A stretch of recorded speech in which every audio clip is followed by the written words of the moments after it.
Welcome to the Nerd Party. Maximum warp. Punch it. Punch it. Punch it, Bishop! Punch it. Punch that shit!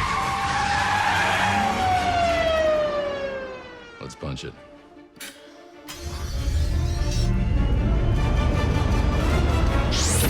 Hello, everybody, and welcome to Punch It, writing in Star Trek. This is episode 115. My name is Charlene Schmidt, and with me, as always, is... Tristan Riddell.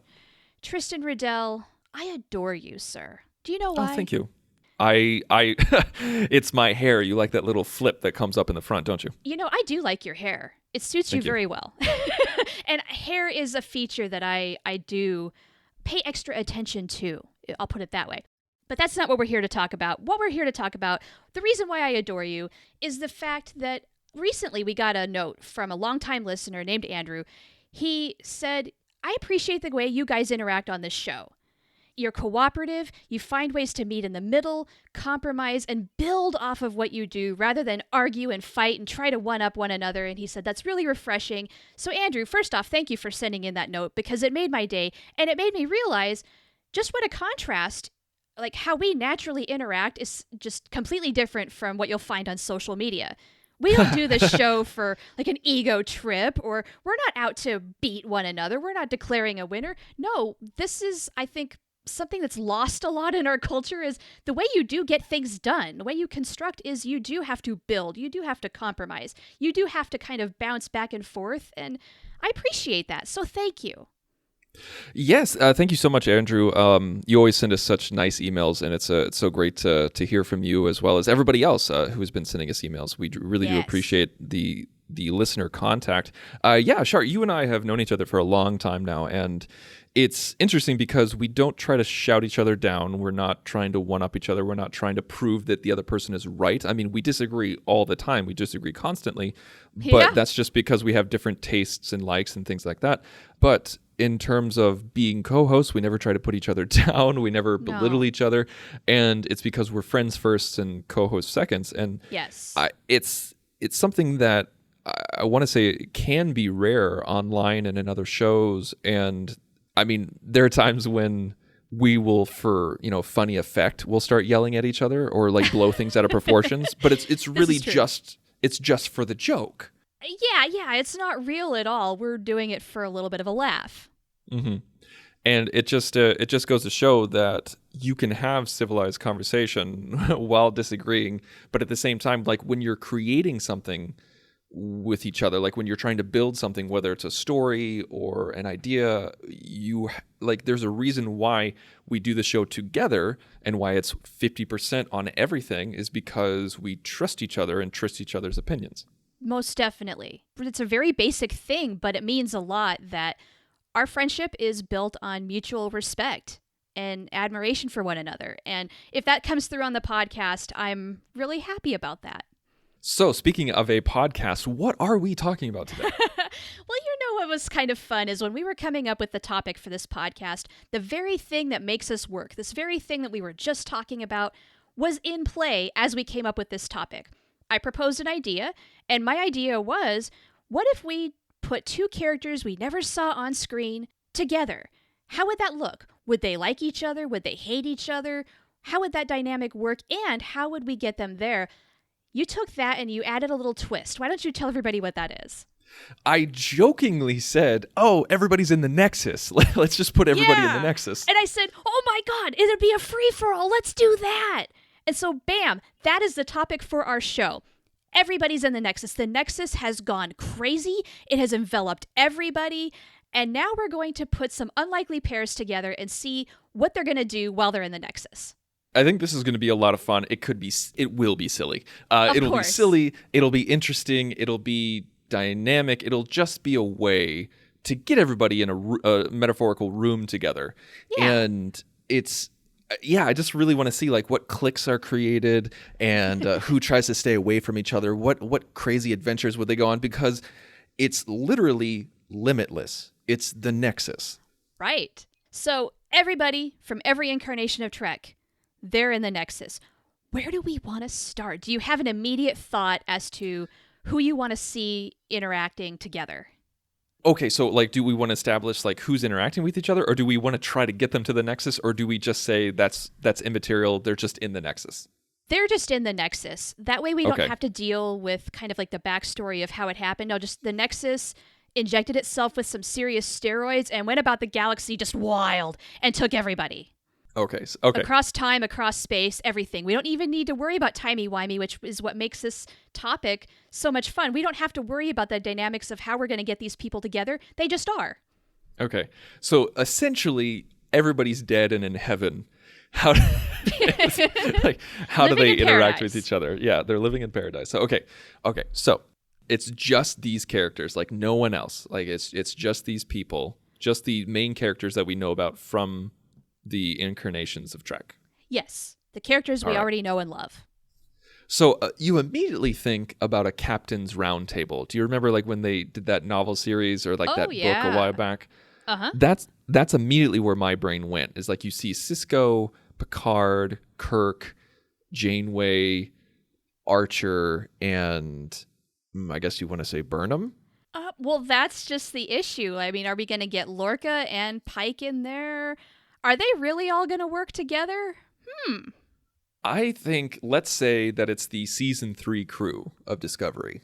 Okay.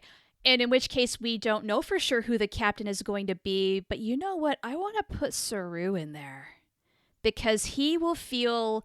I mean, he's risen a lot. But I still think amongst legends, he has a little feeling of imposter syndrome. But he doesn't need to worry about that. He's good. But in his mind, he's thinking, do I belong in this group? He's going to be a little slow to speak up, you know? I like that. Like I'm the current captain of the USS Discovery. And yeah, I like that. Okay, so they're all together, and maybe like I think immediately, like if this was a situation, they would ask each other, okay, so how did we get here? What's going on? Like this would be that mystery. I don't think they would accept it right away. I think having all these captains together, they would be like, okay, so do we leave?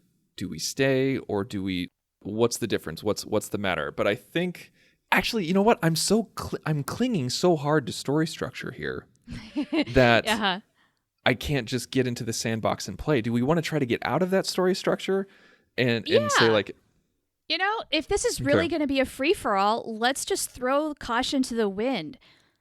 Now, that said, though, you're gravitating toward a very captain-like thing. They are going to want to know, how did we get here? What are we doing here? What is the mission? And they're probably all going to waste a lot of time trying to figure that out because for the Nexus, there's no real rhyme or reason. Right. Also, big thought. What if the Nexus is different for each and every one of them? What do you mean?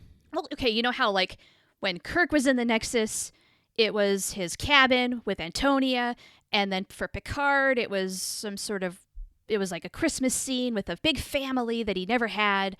So do they all start out that way, and then like are we just going to converge them all? I think we have to converge them all for simplicity's sake. Let's dissect it this way. We know where Picard would be. We know where Kirk would be. Yeah. Where would Janeway be? Would she be back in Indiana? I don't think so. No? Where would she be? I think she'd be in San Francisco. You think? Admiral Janeway? I think this is a woman who tries to be content wherever she is. And she has a mission in life. And so maybe she would be... I guess like her mission in life is to get home. And so for her, that home is Earth, not necessarily Indiana. And okay. So I think it would just be I think she'd be in a world where she's in San Francisco. The crew is home. Nobody's dead. Nobody died. The ship survived. And I think she's just living and having a cappuccino at that coffee bar that Harry went to. Exactly. I think that's what she's doing. I think like that is her heaven because she's Starfleet through and through, and she's waiting on her next assignment. Okay, so if the Nexus is granting her wish, everybody's alive, she's back home and living it up. Yeah. With unlimited coffee. Exactly. It never runs dry. I can definitely see that. I suppose it depends on which era we're going for, though. Because if it's true, yeah. earlier Janeway, she is going to be back in Indiana with Mark and a few puppies.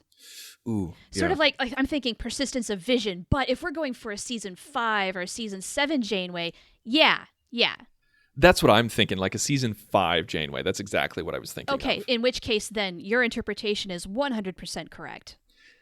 Now, with Sisko, I think he would be on Bajor with his wife and a newborn baby. I think that's where he would be. Yeah, a season 7 Sisko.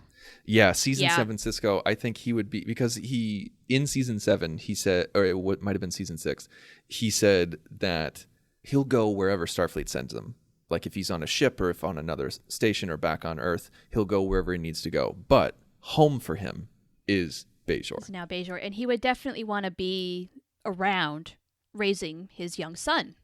Absolutely, 100%. So that's where I feel like he would be. Like you'd see him have that life, that amazing life, of just like he had with Jennifer and Jake, but instead he has with his new wife. Yeah. And now, yeah. As fascinating as this is, we're not necessarily pairing people together. We're kind of going off of our thesis. No, we're setting the scene. We're setting the. But how do they all converge though? I mean, we're basically playing Star Trek Generations, but with a lot more people. Yes, I think what we could do, at least to establish the captains, is that like they're each in their own place, and after time goes on, maybe Picard, this happened the fastest. With Kirk, 70 years went by in a blink of an eye, but Picard did it within a couple of seconds. He realized it was wrong. I feel like some of those people get together where like Sisko's living it up, Janeway feels that it's wrong, Picard feels that it's wrong. Right. After Janeway's had her 5th cup of coffee and she's not jumped to warp and she's not super stressed out, she realizes this is not my life. Honestly, something like that. And so I feel like... Idea. Sorry to cut you off, but idea. Once everybody realizes that this is not reality, they all end up in kind of like this weird blank space, this room together, and that's how they come together. And then it's like, okay, now where are we? What are we doing? And then we have to have the interaction while they figure out the puzzle of what the heck is going on. And that's how we make them interact. I don't know if I like the blank space. I like everything that you said except for the blank space idea. Okay. I think like it would be interesting where, you talked about how we're basically doing Generations, but with everybody. If Janeway, like say Picard is the first one to do it and Janeway does it at the same time, somehow because they realize that it's wrong, they have an easier way to find each other. Okay. And so they're kind of drawn to each other. And maybe that's kind of the rationale of the Netflix, of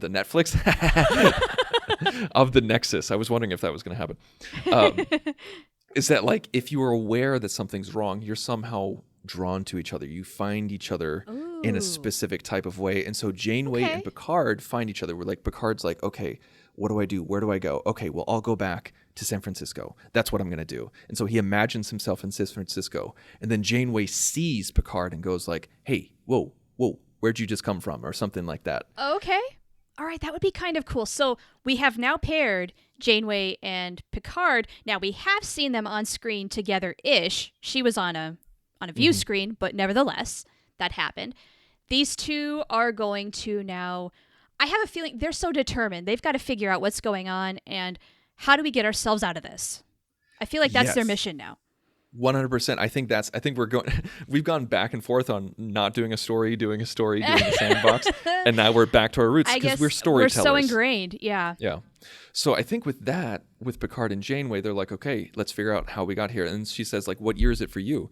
And it's like, oh, it's 2376. And she's like, well, what year is it for you? I was like, oh, it's 2381 or something like that, whatever. Yeah. And so they realize that they've crossed time and space to make a pull from another Nerd Party podcast title.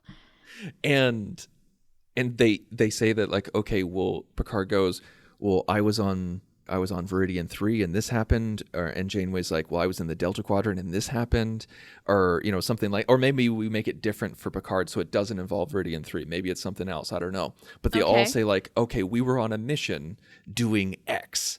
Picard's like, we were exploring X too. And Janeway's like, yeah, we just discovered X, like something like that. And so there's some sort of link, and it brings them into the Nexus. And then they're like, okay, well, let's figure out if we can find other people. And that's when, let's see, who pops up? Who is their guide? Because someone needs to be their guide, right? Guinan. Do we make it Guinan? I feel like that's a little too much of a pull. I mean, would we... This is not the correct choice, though. Kirk, we know he was in the Nexus. But I don't know. I kind of feel like we ought to veer toward other couples finding each other, and then maybe see if we can't tie it together. Well, maybe Picard and Janeway, like Janeway says, like, well, in this reality that I'm in, like, Picard, you're in my reality now. And she says, in my reality, my crew is home. So let's talk to them and see if they remember. Let's find other people in the crew. Now, not everybody is going to necessarily have the same fantasy in the Nexus, but somebody's likely to be close-ish. I have a feeling like Harry would be. That's exactly what I was going to say. Like, that's yeah. Right? Because he's going to be thrilled that he's home. He's probably going to be back with Libby. But he, too, he's done this before. He knows when something's a little off. So immediately, bam, in pops Harry. Absolutely. They find Harry, and they go through the song and dance, and he says, he's like, God, I hate when this happens. Well, we need to go to France now and find Tom, because he's going to be in Sandrines. Yeah, and so, like, we basically just have, like, this... We have this series of they're like, okay, well, we're all gonna find the crew, and Picard's like, okay, well, I have a crew too. Like, let's go find them, and they all do that, and they all basically create a caravan within this Nexus. So yeah, just like little like chain link by chain link, finding more and more people. And then they say they're like, okay, well, the more people that they find, the more people that they realize are like that they don't belong, and the same thing happens again, like with Janeway and Picard, but multiplied, where, like, let's say Kira, her mother is still alive in this reality. Okay. And she's just like, this isn't right. And then all of a sudden she's transported to this caravan. And Kai Wynn is being nice to her. Everything is wrong. And then Picard and Janeway are just like, who are you? We don't know who you are. And she's like, I'm Kira Nerys. I'm a major on Deep Space Nine. And Picard's like, Deep Space Nine. That's Captain Sisko's post. Like, I wonder if he's here.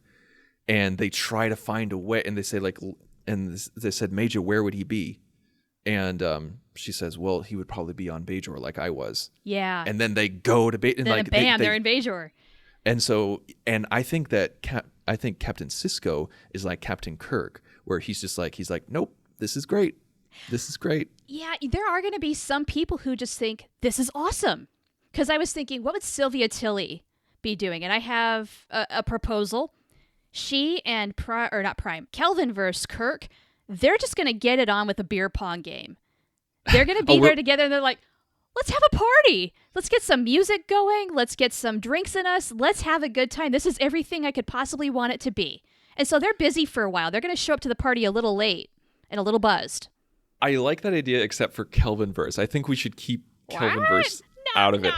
This is a free-for-all. We're crossing time and space and universes. It doesn't matter. It's the Nexus. I know, but it feels also, like... Prime Kirk is not going to get drunk. But Kelvinverse Kirk will. Here's the wrench, is Kelvinverse Spock. After he's had a conversation or two with Spock, because that's, I think, what the Nexus would be for him initially, and then him realizing, oh yeah, you're supposed to be dead. That's not cool.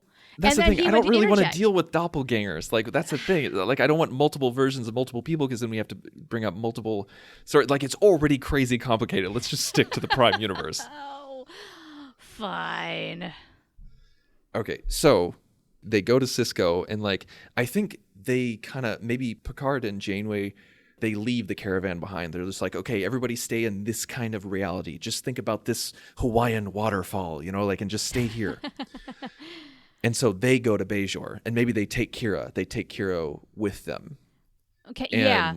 But then Sisko is happy with this life. Even if he does realize that it's a little bit off, he's thinking, this is great. do maybe Picard and Janeway split off and then Kira stays with Sisko as a possible link to reconnect later? Maybe that's a good idea. Like Sisko says, like, listen, I don't care if it's not real. I don't care. Like, it's real to me. Like, I'm probably never going to get this again or something like that. Or maybe his brain just refuses to believe it, where he's just like, no, this is real. You're wrong. Yeah. And Janeway and Picard are just like, okay, we'll come back for you. And Kira's like, I'm staying with my emissary. I like it. It makes sense that Sisko would be the one to say, look, how do you not know that this isn't reality? It's very real to me. And maybe he's just like, I spent time with the prophets. Reality is what you make of it, and blah, blah, blah. And then maybe later on, Picard and Janeway, the point that they make to bring him back, they're like, your real wife is out there. Your real son is about to be born. If that's the case, aren't you leaving them behind? The real ones. And so that's what gets him later on in this whatever story. Like that's what gets him to realize that it's all fake. It's all wrong. All right, cool. So then we can circle back, pick up Sisko and Kira. But in the meantime, where do they go next? Well, I think we save Kirk for last. Okay. Any reason? No. Okay. Just to, I guess, I don't know, William Shatner doesn't need as big of a starring role. Is that it? No. I think, okay, I think we go to Kirk next and then do the whole song and dance, and he's like, you're right, it's not real. That scared the hell out of me every single time. And now I don't feel anything, like when he jumped with the horse and everything. Sure. And so he says, he's like, listen, let's find your crew. Wait. What if he just shows up and he's on a horse and they're like, where the hell did you come from? And why are you on a horse? There's no horses on Bajor. There you go. I like that. What's Bajor? He was drawn to the rest of the caravan because that's when he realized it was fake. Yeah. So maybe he's not drawn to Bajor, but he's drawn to the caravan, and he shows up on how epic is that? Like Kirk just shows up on a horse. like freaking Gandalf the White, just like like I'm here. Perfect. Okay. And then he says like, okay, let's go find your crew, and maybe that's when they find Spock, and Spock is able to somehow find a link. He's like, do you guys not get this? They're like, obviously not, Spock. Spill the beans. And he says, it's like, we're all linked because of this. And so we need to think about what happened in history to find other people who are linked to this. And that's when Spock's like, the only other crews that I can think of that were linked to this were the NX-01 as well as the USS Discovery. What's the USS Discovery? We're not supposed to know about that. Right. And that's Spock's where it's just like, well, no one's supposed to know about that, but I do. You know what I would love is if somehow the Discovery caused all of this or something, just because that would be so fitting. Why not? Like maybe it's not the Nexus that we're in, but like some sort of huge rip. Some weird time trap. Some weird time trap where by them going to the future and using, the Red Angel stuff and everything like that, it ripped the universe a new one. Or something with a spore drive, yada yada. Maybe it is the Nexus where it's just like by them going, like, because season 3 hasn't happened yet, they actually found a portal because they use the same wavelength, quote unquote, the same frequency, quote unquote. Yeah. Like that was a 1 in a billion shot. That was the same frequency and wavelength of the Nexus, and so that's what they went to instead of the future. They went to the Nexus, and that somehow drew everybody else who was working on that frequency at the time into the Nexus. Love it. So, should we jump over to the Discovery now? How about Paul Stamets? Okay, so but let's link this. So. Oh, okay. So like Spock says this. He says he's like the only other people like, okay, so Archer's not like, we don't know about Archer. Not yet. Prime Spock is just like, okay, if I remember correctly, well, like he says he's like, this all makes sense to him. And he says, he's like, Captain Janeway, what were you doing at that time? Oh, we were discovering X. And he's like, okay, what frequency were your shields at? This. And he's like, okay. And then he says, he's like, Captain Kirk. And then he says, like, Captain Picard, what were your shields at? He's like, I don't know, ask Geordi. And Geordi's like, they were at this. Wait, where did Geordi come from? Well, no, Picard went and picked up his whole crew, just like Janeway went and picked up her okay, they're already together. We made that jump. Okay. Yeah, they're already there in Hawaii, remember? with the caravan. They're part of the caravan. And so they all put their brain power together. And that's when Spock's like, okay, so in this 1 in a trillion shot, our shields were all operating at the same frequency at this time when Discovery traveled to the future on this frequency and ripped all of us in. Made some weird subspace fissure or what have you. And yeah, here we all are. Now, of course, even as a Star Trek fan, you're just like, really? Like the Defiant, Voyager, Enterprise, NX-01, 1701, all of them at the same time? Really? Right. Yeah, the ultimate collision across all time and space. Yes, you know it. Here we go. This is the only way that we could think of getting everybody together, so calm down, listeners. And we're completely going against our initial idea, which was that we weren't going to worry about the mechanics of it. So Can we jump back then to character interactions? Yeah, so I think we still need to button it up, but we'll go to character interaction. So like all of this can happen in a blink of an eye or in 100 million years, because it's the Nexus. True. So like people can have entire families before they leave, if they ever leave. Yeah, is that something some people would want? I mean, what if Tom and B'Elanna are watching their daughter grow up and they just think it's the coolest thing ever? I think that's one thing that they do. I think that's a great idea, is that Tom and B'Elanna are just like, okay, everybody stay with the caravan. And they say, listen, we've discovered that time has no meaning here. B'Elanna and I are going to live our lives the way that we want off of Voyager. I mean, when you find a way off, come find us. And then when they do, they're in their 90s and they're living by the seashore. They have great grandchildren surrounding them. Yes. And they say, hey, it's time to go. They're like, okay. Because they've lived these long, fulfilling lives. They kind of know what this future is about. Yeah. So it's like a little bit of Inception in there. Uh-huh. Where it kind of trickles in, where they're just like, okay, like we lived our life here. Let's go live the one on Voyager again. Yeah, but meanwhile, they are having fun with it. They are enjoying it. That brings up a question. Who else is going to enjoy it? Because we have the captains focusing on trying to solve the problem. They've gotten people rounded up together, and they're all on an island, kind of like Lost. They're all together. Yeah. We have to go back. We have to go back, Kate. That's how it's going to end. Oh my God, Lostception. Lostception, nice. Yeah, I think that's how. Let's get some cross series contamination here. Yes, going. So let's. Tom and B'Elanna would go and do that. So I've always hardcore shipped Data and Seven. I always thought that would be super fascinating. They would get along quite well. Yes, I think they would go and explore together. Like they would go. Obviously, they have family issues. Yeah. And so would they do something with that? Like would they try to, would Data go and try to figure out why his father created him in that way? Would Seven try to figure out why her parents took her along on a dangerous trip?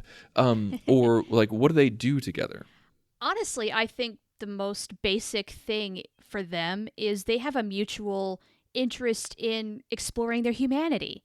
They have different ways of doing it, but seeing those two doing that together and exchanging notes, basically, I think would be of mutual benefit to the both of them. That'd be interesting, if they, all those characters got together. So, you'd have T'Pol, you'd have Data, you'd have the Doc. Basically, all those, you'd have Spock. So, basically, all the science officers would kind of get along and get together. You think? And all the artificial life forms and whatnot. I don't know. I feel like that would be one click. I feel like T'Pol would get bored really fast and leave the conversation and go somewhere else. Yeah, you're probably right. And also, we didn't talk about the NX-01, but... We did. But Archer, he's there. They found him. Yada, yada, yada. Yada, yada, yada, yada. If we're going to make that leap, let's make that leap. I know this is a really basic idea, but I feel like you would kind of see everybody get together where it's just all the engineers would get together, all the first officers would get together, all the security personnel would get together just to kind of contrast and compare each other, and that would be their clique. So they're basically just creating their job cliques. Yeah, it'd be a job. It would be a job clique, and I'm not saying they would spend the entire time there, but if they had an issue, if there was a problem where they needed to figure out what to do and where to go, I feel like those people would naturally gravitate to each other. Because I would love to see Trip and Scotty together. I'd love to see Trip, Scotty, and Geordi together. I would love to see those three have a conversation. I want to see Trip, Geordi, Scotty, and Stamets working together. Holy crap.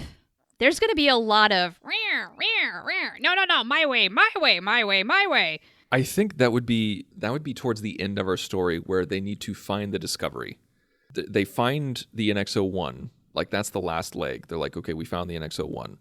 Then they're like, okay, we're all together. How do we get to the discovery? How do we figure out where they are? And Spark's like, I have no idea where they are. Like in the Nexus or outside of it. I think this is where Jet Reno comes in.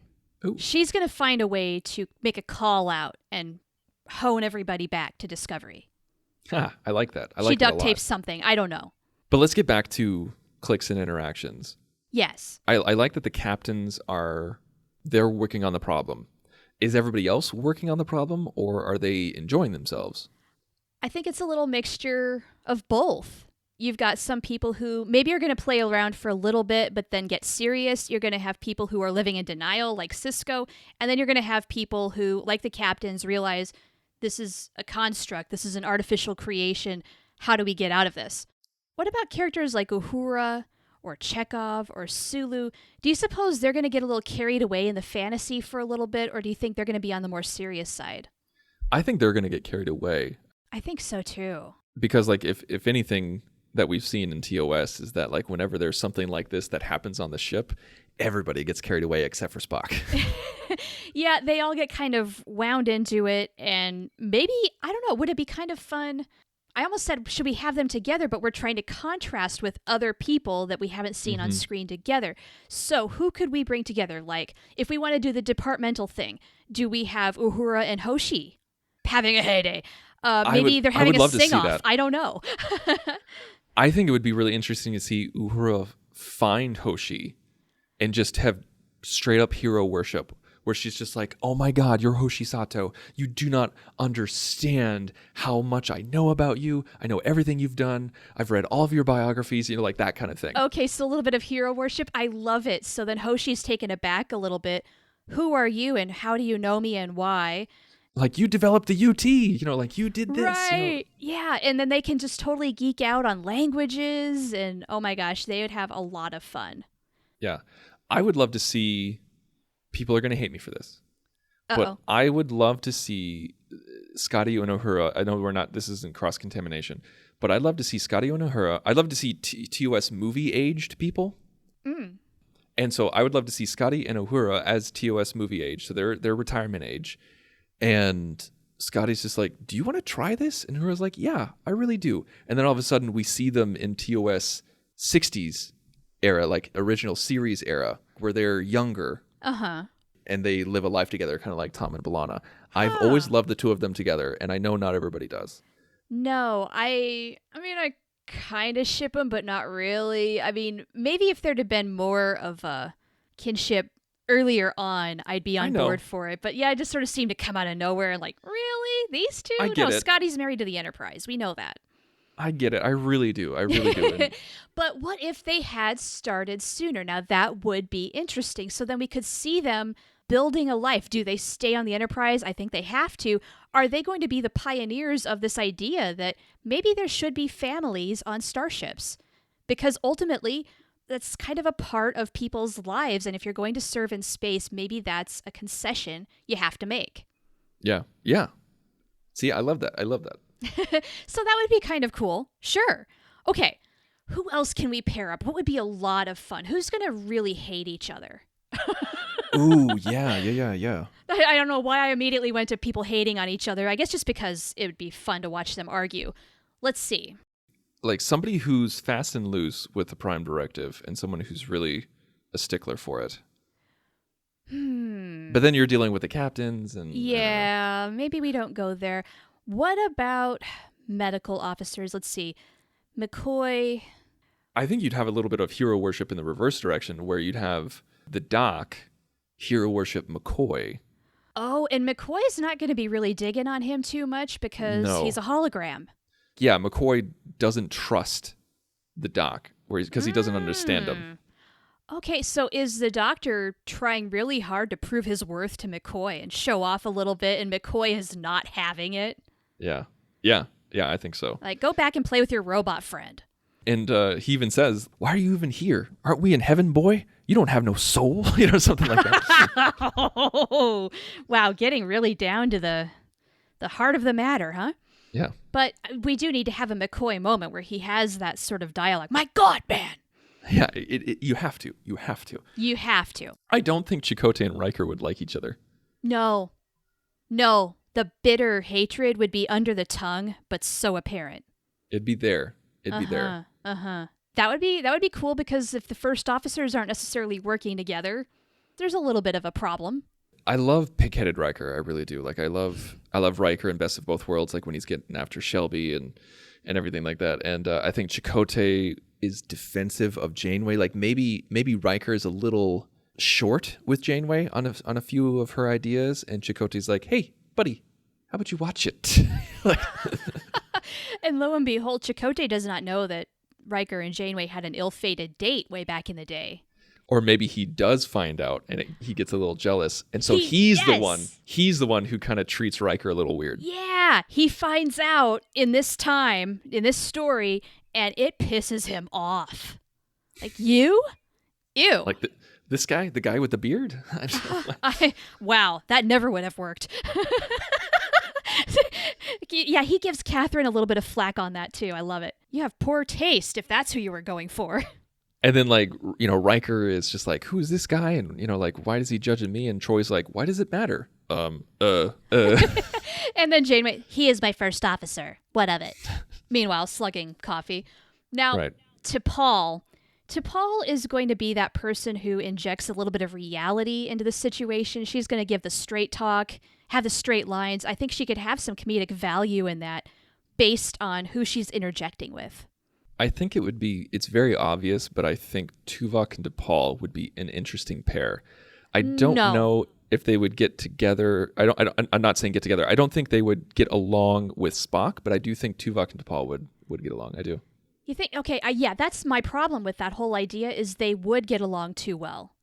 I think T'Pol needs more of a challenge. Or she comes upon a stumbling block. Like, say she talks with our engineering foursome, and they are just bonkers. She tries to interject a fairly decent idea, and they are just, they give her that look, oh, Vulcan, please shut it. And so meanwhile, maybe she goes to Tuvok to commiserate a little bit. That would be fun.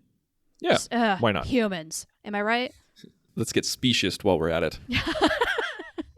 Well, I hate to say it, but Vulcans of her time were a little bit. They had, to some extent, they had a little bit of cause, but at the same time, they weren't helping the problem.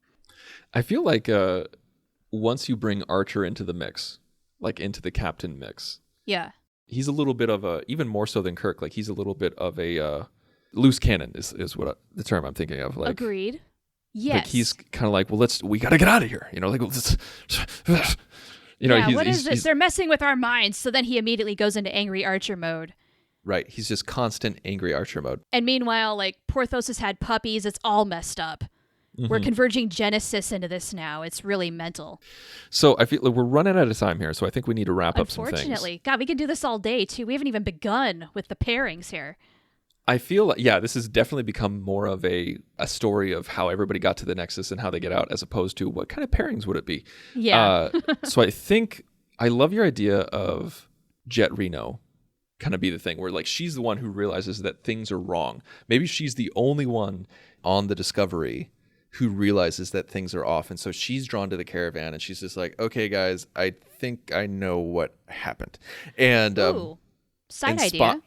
Okay, go ahead. She's the only person who actually is having a Nexus fantasy on Discovery. Everybody else is off the ship. Why? Like, what is she doing? Because the Nexus has pulled them into their fantasies. This is right at the very beginning. And suddenly she realizes, oh, where is everybody? Like, she has some weird semi-reality anchor. I don't know. Does that make any sense? Not really, because, like, if it was her fantasy, it would be filled with people on Discovery. Like, she wouldn't be alone on Discovery. Yeah, okay. Or, like, maybe her wife is on Discovery or something. I don't know. Oh, okay. Yeah, like her wife is alive and on Discovery or something like that. Because she loved being on Discovery so much that she was joining the two. That's kind of what I was going for, right? So the fact that, she loves the fact that her wife is here, but it's too good to be true, and she knows it. Bam, she snaps out of it. And then she snaps out of it. She's with the caravan, and then Spock says, Jet, do you remember me? And Jet's like, oh, maybe about 40 years ago or something like that, You've aged. Yeah, and you've where's the aged beard? horribly. Yeah. So that kind of thing. And so they're talking. They know each other, and they're catching up. And she says, did you ever find out what happened to us? And Spock's like, no, what did happen to you? She's like, I don't know. I just, we left, and then I was here. And that's when they all put it together and says, okay, this is how we all get out of here. Jet, since we figured out that you can go anywhere at any time, maybe that's a way that you can prevent all of this, because let's see if it actually affects time as well. If we decide to leave, maybe we have that power. And they kind of test it out, and maybe that's where Guinan comes in. I don't know. Actually, I don't even think we need Guinan in this, where Jet Reno goes back to quote unquote real time. And maybe it's as simple as altering the frequency of whatever fracture, subspace, or what have you. Nobody even has to know. No, that's exactly what I was going to say. And then everything goes as normal. And then whatever we see in Disco Season 3, that proceeds as if nothing ever happened. She's the only one who knows that this thing occurred. Bam. Right. And then basically we have a Voyager-esque reset button where none of that ever happened. Right. Because a la Timeless. A la Timeless. And so Jet went to Discovery, changed the frequency, and everybody was pulled out as if they were never pulled in. Yes. And so then we have the coda at the end, a la Timeless, where we get the message from Jet to Jet. Hey, buddy, how you doing? Here's what happened. Remember? Exactly. I Yes. remember. And that's the story. Bam! Okay. Fun little romp in the Nexus.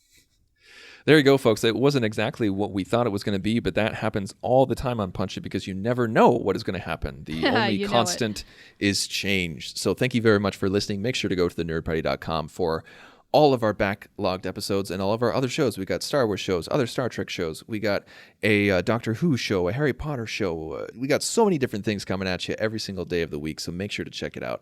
And if you want to write to us and give us an idea of what you'd like us to talk about, you can go to thenerdparty.com/contact, select Punch It from the drop-down menu, fill out the form. It'll send us an email, and we'd love to hear from you. You can also reach out to us on social as well. We're on Facebook, Instagram, and Twitter. You can find me personally on Twitter at The Insane Robin. You can find me at Oh the Profanity. And while you're at it, if you want to go to iTunes or Apple Podcasts or whatever the hell it's called nowadays, you can give us a review. That would be really great. If you give us a 5-star review, we'll mention you on the show. So next week is going to be a whole lot of fun, but you need to tune in to find out what it is, because no matter what it is, we're going to punch it. Ready for warp, sir. Let's punch it.